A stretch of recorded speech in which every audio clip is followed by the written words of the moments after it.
हरि लाल की कि मज्जन फल पेखिए तत्काला ओ काक हो ही पिक बकऊ मराला।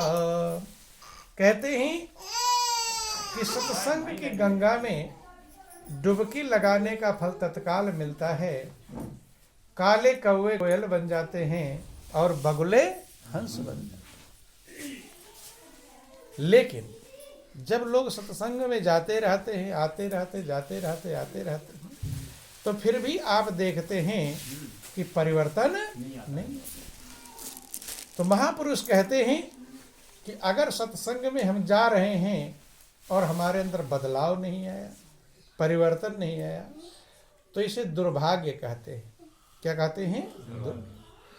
कि साखी शब्द बहुत सुना और मिटा न मन का दाग, संगति से सुधरा नहीं ताको बड़ो अभाग।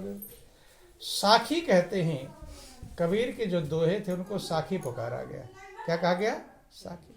साखी का मतलब साक्षी, साक्षी का मतलब गवाह, साक्षी का मतलब गवाह, गवाह का मतलब वो गवाह है कि जिंदगी कैसे जीनी चाहिए।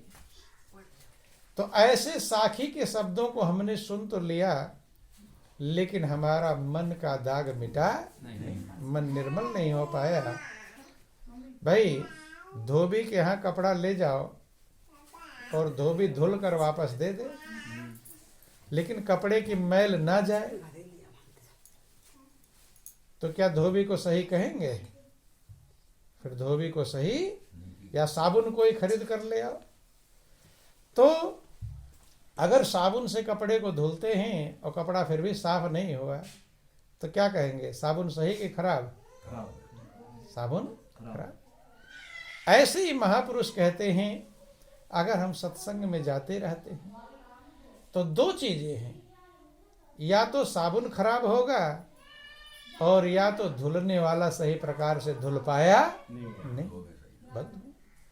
ऐसे जो महापुरुषों की बाणियां होती हैं वो परम पावन पवित्र होती हैं, और जब हम उनको सुनते हैं तो सत्संग में जा करके कुछ लोग इतना ही समझते हैं, चले गए सत्संग में, सुन लिए और आ गए, हो गया।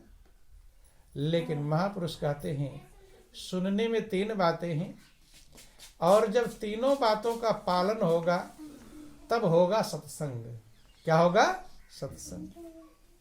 रामायण में लिखा गया कि सुनि समुझहि जन मुदीत मन, मज्जहि अति अनुराग, उलाहि चार फल अछत तन, साधु समाज प्रयाग।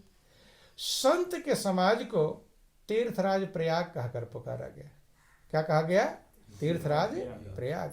जिसको पढ़ते हैं रामचरितमानस में कि मुद मंगलमय संत समाजू और जो जग जंगम तीरथ राजू। मुद का मतलब होता है मोद, मोद का मतलब होता है आनंद, और मंगल का मतलब कल्याण।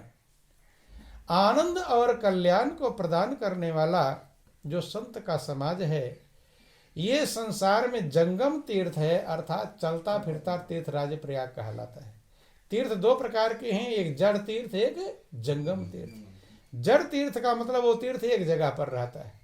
जितने तीर्थ आप सुनते हैं वो एक जगह से चलकर कहीं जाते नहीं, वहीं है। और दूसरा है जंगम। जंगम का मतलब होता है चलता फिरता तीर्थराज प्रयाग। तो संत के समाज को चलता फिरता तीर्थराज कहकर पुकारा गया कि मुद मंगल में संत समाजू, और जो जग जंगम तीरथ राजू, राम भक्ति जासुर सरिधारा, सरसई ब्रह्म विचार प्रचारा, विधि निषेध में कलिमल हरणी, करम कथा रविनंदनी बरेनी, हरिहर कथा विराजति बेनी, सुनत सकल मुद मंगल देनी। तो कहते हैं हरिहर कथा विराजति बेनी और सुनत सकल मुद मंगल देनी। तो कहते हैं कि सारे आनंद और कल्याण को प्रदान करने वाला। सुने ना